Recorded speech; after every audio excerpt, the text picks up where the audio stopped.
Nail cutter के ऐसे इस्तेमाल और कमालात जो आपको कोई भी नहीं बताएगा और ये आपकी ज़िंदगी को बहुत ज़्यादा आसान बना देंगे। नेल कटर सिर्फ नाखून काटने के लिए इस्तेमाल नहीं होता, इसके ऐसे ऐसे अनोखे राज जो आप यूट्यूब पर पहली बार देखेंगे ना आपने कभी सुना होगा। सबसे बढ़कर आपके टाइम और पैसों की बहुत ज़्यादा बचत होने वाली है। तो आज हमारे घरों में यह मामूली सा नेल कटर हमारी ज़िंदगी को कैसे बदल देगा। आज की वीडियो में इसके कई आइडियाज़ और टिप्स शेयर करूँगी और उबले हुए अंडे में लेमन डालते ही आपका दिल खुश हो जाएगा और साथ ही आपके हज़ारों रुपए की बचत होने वाली है। ढेरों ढेर लहसुन छीलने का ऐसा तेज तरीन तरीका बगैर मेहनत के बगैर छुरी के मिनटों में छील लेंगे और चम्मच को चूल्हे पर गर्म करते ही आप ढेर सारी बीमारियों से बच सकते हैं। तो सर्दी में खुश्क, रूखे, खुरदरे और बेरौनक बालों के लिए ऐसा शैम्पू बनाएंगे जिससे आपके बाल नरमो मुलायम, चमकदार, सीधे और खूबसूरत हो जाएंगे। तो वीडियो बहुत ही यूजफुल होने वाली है। जरा सी भी अच्छी लगे तो लाइक, सब्सक्राइब और शेयर जरूर कर दीजिएगा। अस्सलाम वालेकुम, welcome back to my channel. कैसे आप सब? तो चले जल्दी से पहली टिप को स्टार्ट करते हैं। ढेरों ढेर लहसुन, चाहे 10 किलो हो और चाहे देसी लहसुन हो, ऐसा आइडिया बगैर मेहनत के, बगैर हाथ लगाए बल्कि बगैर छुरी के घंटों का काम आपका मिनटों में होने वाला है। ये तरीका आपने यूट्यूब पर कभी भी नहीं देखा होगा, ना सुना होगा। ऐसा ज़बरदस्त आसान सा तरीका जिस पर आपका टाइम भी नहीं लगेगा और आप ऐसे ही लहसुन को छील लेंगे। आपने लहसुन को लेना है, चाहे आप जितना मर्जी ले लें, और उसे माइक्रोवेव में रख देना है। सिर्फ 30 सेकंड के लिए रखना है। और मैंने इस तरीके से कई बार लहसुन को छीला तो मैंने सोचा कि ये आपसे भी तरीका शेयर करूं ताकि जो है मेरी बहनों का फ़ायदा हो सके। तो मेरी बहनों, आपको पता भी नहीं चलेगा, इतनी आसानी से खुद ब खुद ये पील हो जाएगा। ये देखिए, आपको दिखा रही हूँ, बस इस तरह से देखिए, ये खुद ब खुद निकलते जाएंगे क्योंकि ये देखिए स्टीम की वजह से छिलके इतने सॉफ्ट हो जाएंगे कि आपको कोई मेहनत ही नहीं करना पड़ेगी। और आप चाहे तो आज से 10 किलो लहसुन हो या देसी लहसुन हो, कोई ज़रूरत नहीं आपको अपने हाथों और नाखूनों को थकाने की। इस तरह से लहसुन मिनटों में छील सकते हैं। उबले हुए अंडे में लेमन डालते ही आपका दिल खुश हो जाएगा। जी हाँ, 99% लोग जानते ही नहीं कि अगर हम मिक्सी के ग्राइंडर में एक उबला हुआ अंडा, सब्ज़ धनिया थोड़ा सा, एक हरी मिर्च, 2 से 3 लहसुन के जवे, थोड़ी सी काली मिर्च, 1 चम्मच मिल्क पाउडर, थोड़ा सा नमक, थोड़ी सी चीनी और हाफ लेमन को निचोड़ लेंगे और साथ 2 से 3 चम्मच ऑयल डालकर अगर हम इसे बिल्कुल फाइन ग्राइंड कर लेंगे तो हमारा टेस्टी स्पाइसी मेयोनीज बाज़ार से कई गुना बेहतर फटाफट मिनटों में घर की चीज़ों से ही तैयार कर लेंगे, जिसका टेस्ट मार्केट के मेयोनीज से कहीं ज़्यादा बेहतर और सस्ता भी पड़ेगा। ज़रूर ट्राई कीजिएगा और आप मुझे दुआएं देंगे क्योंकि इससे आपके ढेर सारे पैसों की बचत होगी और साथ साथ आपका टाइम भी बचेगा। तो चलिए फटाफट से नेक्स्ट टिप देख लेते हैं। तो चूल्हे पर चम्मच गरम करते ही आप ढेर सारी बीमारियों से बच सकते हैं। तो सर्दियों में ये लाजमी करें, बच्चे बड़े सबके लिए ये फायदेमंद है। आपने क्या करना है, चम्मच को चूल्हे पर रखकर लो फ्लेम पर गरम कर लेना है और उसमें थोड़ा सा शहद डालकर गरम कर लेंगे।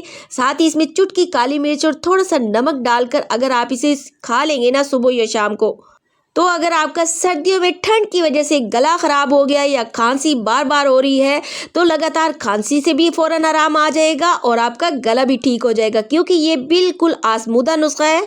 तो चले आज हम ऐसा शैम्पू बनाएंगे घर की चीज़ों से, लेकिन रिजल्ट मार्केट वाले शैम्पू से 1000 गुना बेहतर होगा। अगर आपके बाल खुश्क, रूखे, खुरदरे, बेरौनक और फ्रीजी हैं तो आप ज़रूर ये शैम्पू ट्राई कीजिएगा। ये बालों को नर्म, मुलायम, सीधा, चमकदार और मजबूत बनाएगा, बालों को गिरने से रोकता है। पहली बार में इसका रिजल्ट आपको अमेजिंग मिलेगा और इसका रेगुलर इस्तेमाल करेंगे तो आप खुद हैरान हो जाएंगे कि काश ये शैम्पू हमें पहले क्यों नहीं मालूम था। तो चलते हैं, ये शैम्पू बनाने के लिए आपने लेने हैं सबसे पहले चावल। कोई से भी चावल ले लें जो आपके घर में मौजूद हो, चाहे टोटा हो चाहे साबित हो, सबके फ़ायदे एक जैसे होते हैं। इसे आपने भिगो कर रखना है। तकरीबन यहाँ पर मैंने हाफ कप चावल लिए हैं या 5 चम्मच आप कह सकते हैं। तो मैंने यहाँ पर टोटा चावल ही लिए हैं। 2 कप पानी में इसे ना आपने रात भर भिगो कर रख देना है। तो मैंने इसे रात ही भिगो कर रख दिया था। तो चले सुबह को देखते हैं। अब इसे बॉयल करेंगे तो आपने क्वांटिटी का ख़ास ख्याल रखना है। अगर हाफ कप चावल है तो 2 कप पानी लेना है। इसको डालकर आपने लो फ्लेम पर इतना पकाना है कि ये पानी पक कर 1 कप रह जाए। तो जब तक ये बॉयल आता है तब तक हम दूसरी चीज़ यहाँ पर एलोवेरा है लेंगे। एलोवेरा के इतने फ़ायदे कि मैंने ना इसे घर में उगाया हुआ है। तो जब चावल और एलोवेरा को मिक्स करके बालों पर लगाएंगे तो इतने अमेजिंग रिजल्ट आपको मिलेंगे। यहाँ पर मैंने ना 2 पत्ते लिए हैं, ये छोटे वाले। अगर बड़े पत्ता है ना तो आपने 1 पत्ता लेना है, ठीक है। इसका छिलका उतार कर इस तरह से ना फिर आपने ग्रेटर की मदद से इसका गूदा निकाल लेना है। इस तरह से इतनी आसानी होगी ना, और आसानी से जो है एलोवेरा का गूदा जो है वो निकल जाएगा।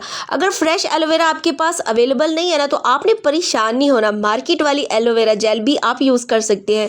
तो यहाँ पर देखिए मैंने इस तरह से ग्रेटर की मदद से ना एलोवेरा की जेल जो है वो तैयार कर ली है। तकरीबन ये जो है 4 से 5 चम्मच होगी, और अगर आप मार्केट वाली जेल ले रहे हैं तो आपने 3 से 4 चम्मच उसके यूज़ करनी है, ठीक है। तो चलें अब इतनी देर में चावलों को देख लेते हैं। इधर चावल हमारे काफ़ी अच्छे से बॉयल हो चुके हैं और पानी जो है वो काफ़ी थिक हो चुका है। जब देखेंगे ना कि चावल जो है वो फुल नरम हो चुके हैं तो आपने चूल्हा बंद कर देना है। इसमें ये जो गाढ़ी सी चावलों की जेल तैयार हुई है ना, तो ये तकरीबन जो है 1 कप जो है वो निकल जाएगी। तो पहले इसे ना ठंडा कर लेंगे। उसके बाद कपड़े की मदद से आपने इसको छान लेना है। इस तरह से ना प्रेस कर करके इसका ये जो सारा रॉइस वाटर है ना, ये यानी कि ये जो पीच है इसे निकाल लेंगे। आप अगर गर्म निकालेंगे ना तो आपको मुश्किल होगी, आपने थोड़ा ठंडा कर लेना है ना, फिर आप ये आसानी से जो है इसकी पीच निकाल सकते हैं। और आप देख सकते हैं तकरीबन ये 1 कप जो है ये चावल का जो पानी है ये बन जाएगा। और ये जो चावल हमने गूदा निकाला है ना, इसको ज़ाया नहीं करेंगे, इसका भी एंड में आपको बहुत ही ज़बरदस्त इस्तेमाल बताऊंगी। अच्छा, ये जो चावलों की जेल हमने अब निकाली थी ना 1 कप के बराबर, इसको दोबारा हमने चूल्हे पर पका लेना है ताकि ये थोड़ा और गाढ़ा भी हो जाए और ये थोड़ा अच्छे से गर्म भी हो जाए। 3 से 4 मिनट आपने इसको थोड़ा पकाना है। 2 से 3 बॉयल आ जाएंगे ना तो फिर इसको उतार कर आपने एलोवेरा जो जेल हमने तैयार की थी ना, ये राइस वाटर हमने गरम गरम ना इसके अंदर डाल देना है ताकि ये ना अच्छे से मिक्स हो सके। इसलिए हमने इसको गरम भी किया था ताकि ये थोड़ा गाढ़ा भी हो जाए और मिक्स भी हो सके।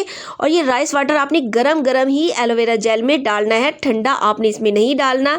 फिर आपने हैंड बीटर से ना अच्छे से इसको मिक्स कर लेना है। और साथ ही हमने इसमें शैम्पू बेस भी मिक्स करना है और एलोवेरा को भी मिक्स करना ना, तो इसलिए आपने इसको थोड़ा गर्म करना है, ठीक है। अच्छा, जब आप देखेंगे ये दोनों चीज़ें अच्छे से यकजान हो गई हैं तो आपने इसको एक मरतबा ना छन्नी की मदद से स्टेन कर लेना है ताकि कोई चावल का अगर ज़र्रा रह गया है या एलोवेरा जेल के छिलके रह गए हैं तो वो अच्छे से यहाँ पर देखें निकल सकें। और ये अब हमारा स्मूथ सा मिक्सचर जो है ये तैयार हो चुका है। तो अब हमने इसमें शैम्पू बेस डालनी है। शैम्पू बेस आपको ईजिली किसी भी पंसार शॉप से मिल जाएगी। और यहाँ पर ये मैंने तकरीबन 2 चम्मच जो है ये शैम्पू बेस ली है, ठीक है। अगर आपके पास शैम्पू बेस नहीं है या आपको नहीं मिलती, अदरवाइज़ तो ये आराम से मिल जाती है। तो फिर आप कोई सा भी शैम्पू रेगुलर जो आप यूज़ करती है ना 4 से 5 चम्मच उसके भी आप डाल सकते हैं। ये राइस जो शैम्पू है ये तैयार हो जाएगा। लेकिन देखिए इस शैम्पू बेस को मैं यहाँ पर ऐड कर रही हूँ क्योंकि मेरे पास जो है शैम्पू बेस थी, तो मैंने इसको डाल कर ना अच्छे से मिक्स करना है। गरम गरम राइस वाटर में ही ना आपने शैम्पू बेस मिक्स करनी है ताकि ये ईजिली अच्छे से मिक्स हो जाए, क्योंकि ठंडे पानी में हल होने वाली ये चीज़ नहीं है, काफ़ी टाइम लेगी। हैंड बीटर से आपने उस वक्त तक मिक्स करना है जब तक कि ये शैम्पू बेस जो है अच्छे से अंदर ऑब्जर्व ना हो जाए। 10 मिनट तक अच्छे से मैंने इसको मिक्स किया है।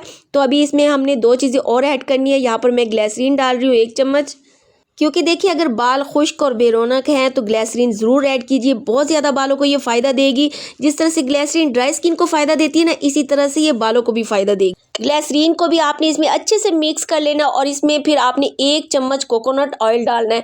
आप चाहे ना तो कोकोनट ऑयल की जगह रोज़मेरी ऑयल अगर आपके पास हो तो आप वो भी डाल सकते हैं।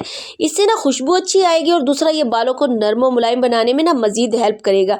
इनको अच्छे से मिक्स कर लेंगे तो ये हमारा ज़बरदस्त यहाँ पर चावलों वाला शैम्पू तैयार है, जिसके रिज़ल्ट आपको अमेजिंग मिलने वाले और मैं लाइव आपको इसका रिज़ल्ट भी दिखाऊंगी। इस तरह से यहाँ पर देखिए मैंने ये वाली बोतल ली है जिससे ना निकालना भी आसान हो।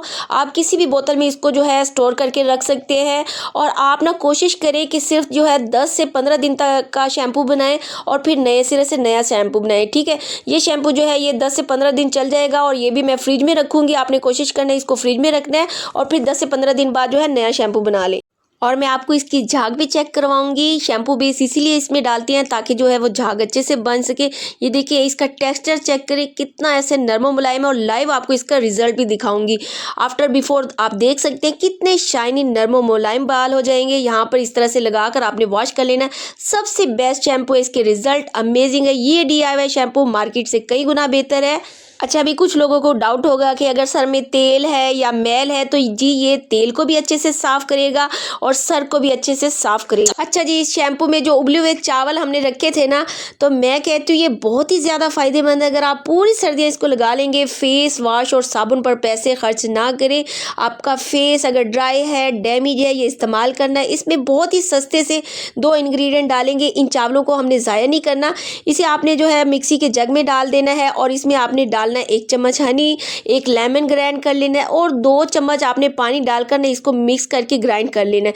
ये आप 7 दिन यूज़ करें और फिर फ्रेश बनाएं। ना आपका फेस जो है पूरी सर्दियाँ ड्राई होगा, ना कलर डार्क होगा, ना रिंकल्स आएंगे और ना कोई आपको इससे एचिंग होगी, ना ही सेंसिटिव स्किन वालों को इससे कोई प्रॉब्लम होगा। तो आज से ही आप अपने वॉशरूम में फेस वॉश और साबुन की जगह इसको रख लें और हर सुबह और शाम को अपने फेस को इससे धोना है। अगर यकीन ना आए ना तो एक दफ़ा ज़रूर ट्राई करके देखें। आप पूरी सर्दी इसे इस्तेमाल करें। अगर ये आपको अच्छा लगे तो जल्दी से लाइक कर दीजिएगा। तो चलिए नेक्स्ट टिप में जो है नेल कटर के ऐसे कमाल और राज आपसे शेयर करूंगी जो आपके साथ कोई भी नहीं शेयर करेगा। सबसे पहली टिप देख लेते हैं। पहली टिप बहुत ही ज़्यादा ज़बरदस्त है। नेल कटर का ऐसा इस्तेमाल जिसे देखकर आप हैरान हो जाएंगे। सबसे बढ़कर आपका दिल ही खुश हो जाएगा। आप लोगों ने नेल कटर लेना है। हर घर में 1-2 नेल कटर जो एक्स्ट्रा होते हैं ना मौजूद होते हैं। आप लोगों ने क्या करना है, इस तरह से नेल कटर को खोल लेना है। बाजार से महंगे महंगे हम मोबाइल स्टैंड लेकर आते हैं। तो आज से आप लोगों को कोई पैसे खर्च करने की ज़रूरत नहीं। सिर्फ एक नेल कटर की मदद से आप लोगों के सामने चाहे मोबाइल का स्टैंड बन चुका है। आप देख सकते हैं इस तरह से आसानी से मोबाइल खड़ा हो सकता है। उम्मीद करती हूँ ये टिप आपको ज़रूर पसंद आएगी। तो चले नेक्स्ट टिप की तरफ चलते हैं। तो ये टिप मेरी इस तरह की कॉइल को लेकर है। कॉइल तो हम घर घर में जलाते ही जलाते हैं मच्छरों के लिए, लेकिन अक्सर क्या होता है कि कॉइल का जो स्टैंड होता है ना वो कहीं गुम हो जाता है या बहुत जल्दी टूट जाता है, क्योंकि ये बहुत ही हल्की क्वालिटी के होते हैं। कोई चीज़ आपके घर में मौजूद नहीं होती उस वक्त, या समझ में नहीं आता कि इसके नीचे कौन सा स्टैंड बनाए। तो आप लोगों ने परेशान नहीं होनी। आप लोगों ने क्या करना है, आपके घर में कोई पुराना नेल कटर तो होगा ही होगा। इस तरीके से खोल लेना है जिस तरीके से मैं आपके सामने खोल कर दिखा रही हूँ। इसके बाद आपने अपना कॉइल इस तरीके से इसके ऊपर फिक्स कर देना है। कोई आपको स्टैंड लेने की ज़रूरत नहीं है। बस एक नेल कटर लेंगे और इस पर आप आराम से इसको लगाकर भूल जाए। बहुत ज़्यादा देर तक आपका कॉइल जलता रहेगा। तो आप लोग भी हैरान हो रहे होंगे कि जो काम हमने कभी सोचे नहीं है ये हमें इतने फ़ायदे देगा। तो अगर आपके पास पूरा कॉइल है तो ये तरीका है, और अगर आपके पास कॉइल के टुकड़े हैं या इस तरह से कॉइल टूट गए हैं तब भी आपने परेशान नहीं होना। आप लोगों की बहन हाजिर है। आप लोगों को ऐसी ऐसी टिप्स बताऊंगी कि आप लोगों की ज़िंदगी आसान हो जाएगी। तो ये तब भी नेल कटर आपके काम आएगा। इस तरीके से आपने यहाँ पर रखकर कॉइल को जला कर लेना है। बहुत ही आराम से आपके कॉइल के टुकड़े अच्छे से जल जाएंगे। किसी स्टैंड की ज़रूरत नहीं है। और अभी आपने जाना नहीं, आगे इससे भी ज़्यादा यूज़फुल टिप है। चलते हैं नेक्स्ट टिप की तरफ। देखिए, नेल कटर का इस्तेमाल हम अपने नाखूनों को काटने के लिए तो करते हैं, लेकिन नेल कटर का ये इस्तेमाल तो हमारी लाइफ को ज़्यादा आसान बनाने वाला है। तो देखिए, नेल कटर को हमने इस तरीके से पहले खोल लेना है। अगर आपको नेल कटर को खोलना नहीं आ रहा ना तो आप मेरी वीडियो को पीछे करके ना ये तरीके को देख सकते हैं। तो फिर आपने क्या करना है, नेल कटर का ये जो ऊपर वाला हिस्सा उतार लिया है ना हमने, नेल कटर का ये ऊपर वाला हिस्सा बहुत ज़्यादा शार्प होता है जिससे हम नाखून कट करते हैं। इस तरह की कोई भी तार आप लोगों ने छीन ली है और आप लोगों के पास कोई चीज़ अवेलेबल नहीं है तो बस आपने ये नेल कटर लेना है। आप लोगों के सामने बहुत ही मजबूत मैंने मोटी तार ली है। आप लोगों के सामने मैं इसको बहुत ही आराम से छीन लूँगी। इस तार को देखिए, छीलने के लिए अगर हम अक्सर जो है घर में छुरी या कोई और औजार इस्तेमाल करते हैं ना तो पूरी तार ही टूट जाती है, लेकिन इस नेल कटर से बड़ी सफाई से एक बार ही तार छील लेंगे। बगैर टाइम ज़ाया कि आपने नेल कटर लेना है और जल्दी से जल्दी अपने कामों को ख़त्म कर लेना है। अच्छा जी, जो हमने नेल कटर खोल लिया था, अब इसको बंद करना समझ नहीं आ रहा तो मैं वो भी आप लोगों को बता। ये वाला हिस्सा जो आपने नेल कटर का लेना है पीछे वाली साइड से डालना है और इसके ऊपर वाला जो क्लिप है आपने इस तरह से ना अंदर फिक्स कर लेना है। बहुत ज़्यादा आसान है, कोई ज़्यादा मुश्किल नहीं है। समझ ना आए तो आप वीडियो को रिवाइज करके देख सकते हैं। तो चले नेक्स्ट जो है वो भी आपको टिप बताती हूँ। उम्मीद है ये टिप आपको पसंद आएगी। नेक्स्ट टिप भी मेरी इसी तार को लेकर है। अक्सर हमारे घरों में बहुत ऐसी हार्ड तारें होती है जिनको हम किसी ना किसी चीज़ के लिए ना हमने फोल्ड करना होता है। तो आप लोगों ने बिल्कुल परेशान नहीं होना। आप लोगों को बिल्कुल हाथों का जोर लगाने की ज़रूरत नहीं है। नेल कटर का ये जो सुराख है ना बहुत ज़्यादा हमारे काम आने वाले हैं। इस तरह से आपने तार को डालना है और इसको जिस शेप में भी आप फोल्ड करना चाहते हैं, मोड़ना चाहते हैं, इसको आराम से मोड़ सकते हैं। जितनी मर्जी सख्त तार होगी, नेल कटर बहुत ही मजबूत होता है। बहुत ही आराम से जिस शेप में भी आप मोड़ना चाहते हैं नेल कटर मोड़ देगा। और देखिए कितनी अच्छे से ये सिमट गई है। जबकि मैं यहाँ पर आपको हाथ से मुड़ी हुई तार भी दिखाती हूँ, वो अच्छे से नहीं मुड़ी, वो खुल जाएगी। बहुत ही बेस्ट चीज़ है ये नेल कटर। तो मेरी कोशिश हमेशा वही वही होती है कि आपके साथ ऐसे आइडियाज़ शेयर करूँ जो आपकी लाइफ को ज़्यादा आसान बना दे। ठीक है, नेक्स्ट टिप मेरी नेल कटर को लेकर ही है। जितने कमालात मैं आपको नेल कटर के बता रही हूँ ना, उसके लिए नेल कटर का शार्प होना बहुत ही ज़रूरी है। अगर आप लोगों का नेल कटर शार्प नहीं है तो आप इसको बेकार समझकर फेंक देते हैं। छुरी और कैंची जो है हम उसे बाजार से तेज़ करवा सकते हैं, लेकिन नेल कटर जो है वो बाजार से तेज़ नहीं करवा सकते। तो आपने परेशान नहीं होना। इस तरह से फॉइल पेपर का एक आपने टुकड़ा लेना है और इस तरीके से ना फॉइल पेपर पर हल्के हल्के आपने कट लगाना शुरू कर देने हैं। 2 से 3 मिनट इस तरह से फॉइल पेपर पर आप कट लगाएंगे ना, आपका नेल कटर जो शार्प नहीं था ना, बहुत ही आराम से शार्प हो जाएगा। और अगर आपके पास फॉइल पेपर नहीं है ना, तो आप मेडिसिन के खाली रैपर जो होते हैं वो भी ले सकते हैं। उसके ऊपर भी आप जो इस तरह से नेल कटर को चलाते रहेंगे 2 से 3 मिनट, तो फिर भी आपका नेल कटर अच्छे से शार्प हो जाएगा। तो उम्मीद करती हूँ ये टिप आपको अच्छी लग रही होंगी। तो चलिए नेक्स्ट टिप मेरी इस तरह के टॉयज़ को लेकर है, चाहे बच्चों के टॉयज़ हों या कोई ऐसी चीज़ जिसके अंदर छोटे छोटे पेच लगे होते हैं ना, जिनको आपने खोलना और बंद करना होता है। तो उनको खोलना और बंद करना बहुत ज़्यादा मुश्किल होता है, क्योंकि देखिए हर घर में जो है ना, इनके छोटे छोटे जो औजार होते हैं वो मौजूद नहीं होते। तो आपने नेल कटर लेना है। नेल कटर से मैं आप लोगों के सामने इसको खोल कर दिखाऊंगी। बहुत ही आराम से ये बारीक जो पेज होते हैं ना, ये खुल जाएंगे और फिर ये अच्छे से फिक्स भी हो जाएंगे। ये बहुत ही इजी तरीका है, आप इस तरह से नेल कटर को लेकर यूज़ कर सकते हैं। तो चलते हैं मेरी नेक्स्ट टिप की तरफ। नेक्स्ट टिप जो है नेल कटिंग को लेकर है। जब भी हम नाखून को काटते हैं तो क्या होता है कि नाखून हमारे कहीं ना कहीं नीचे गिर जाते हैं, या हमें नीचे शार्पर या टिश्यू वगैरह रखना पड़ता है, जिससे हमारे नाखून जो है ना, वे एक जगह सिमटे रहे। लेकिन आप लोगों को इन झंझट में पड़ने की ज़रूरत नहीं है। आप लोगों के लिए बेस्ट तरीका है, आपने लेनी है टेप और इस तरह से ना आपने नेल कटर की साइड पर लगा देनी है, जिस तरह से मैं वीडियो में आपके सामने लगा रही हूँ।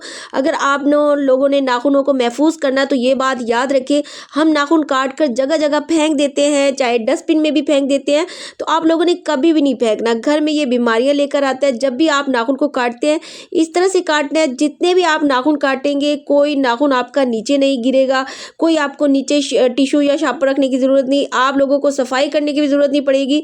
आप लोगों ने जस्ट फिर टेप को खोल लेना है। फिर मैं आपको टेप खोल कर दिखाती हूँ। जितने भी नाखून काटे थे तमाम नाखून जो है वो नेल कटर के अंदर टेप पर चिपक गए हैं। आप लोगों ने भी हमेशा इसी तरीके से ना टेप लगाकर जो है वो नाखूनों को काटना है। इसके बाद इसको अच्छे से मोड़कर डस्टबिन में फेंकना है। तो चलते हैं नेक्स्ट टिप की तरफ। देखिए अक्सर औकात हम ट्रैवल पर कहीं जा रहे होते हैं, हमारे बैग में इमरजेंसी में कोई छुरी नहीं होती, तो आप लोगों को छुरी रखने की ज़रूरत भी नहीं है। एक एक्स्ट्रा नेल कटर साफ़ सुथरा आपने धो कर रखना है। नाखून काटने के लिए बिल्कुल यूज़ नहीं करना। जब भी आप सफ़र पर जा रहे हैं, कोई आम, माल्टा, सेब या कोई फ्रूट या कोई चीज़ ऐसी काटनी है, छुरी से बेहतर है ये आप नेल कटर लेकर जाएँ। बिल्कुल साफ़ सुथरा आपने धुला हुआ साफ़ सुथरा रखना है, उससे नेल नहीं काटना, क्योंकि देखिए छुरी वैसे भी ये जो है वो पर्स में रखना खतरनाक होता है। बस आप इस तरह से नेल कटर को रख के और अपने पर्स में रखकर इस तरह से इस्तेमाल कर सकते हैं। नेल कटर का ऐसा कमाल दिखाऊंगी कि आप लोगों की सबसे बड़ी परेशानी खत्म हो जाएगी। नेल कटर का जो ऊपर वाला हिस्सा जहां से हम नाखूनों को शार्प करते हैं ना, ये बहुत ज्यादा शार्प होता है। हमारे किचन में बेशुमार ऐसे ढक्कन मौजूद होते हैं जिनको साफ करना ना सबसे ज्यादा मुश्किल होता है। खासकर इनके कोने ऊपर से तो हम साफ कर लेते हैं, लेकिन इनके किनारों में इतना ज्यादा गंद फंस जाता है और किसी चीज से भी ये नहीं निकलता। आप लोगों ने क्या करना है, कोई भी आपने एक्स्ट्रा नेल कटर ले लेना है और इसको पहले अच्छे तरीके से आपने साफ कर लेना है। उसके बाद आपने अपने ढक्कन को अच्छे तरीके से इससे साफ कर लेना। जो भी आपके ढक्कन में गंद होगा ना, छोटे छोटे पार्टिकल, छोटे छोटे जो ज़रात होते हैं वो अच्छे से निकल जाएंगे। और मैं आपको निकाल कर भी शीशे वाले ढक्कन को साफ करना तो बहुत ज़्यादा मुश्किल होता है। इस तरह से इसके किनारों को जो अच्छे से साफ कर सकते हो। उम्मीद करती हूँ मेरी ये सारी टिप आप लोगों को बहुत ज़्यादा अच्छी लगी हो तो ये आपने लाइक करना है, शेयर करना है और सब्सक्राइब करना है। चलती हो फिर मिलूंगी, दुआओं में याद रखना। अल्लाह हाफ़िज़।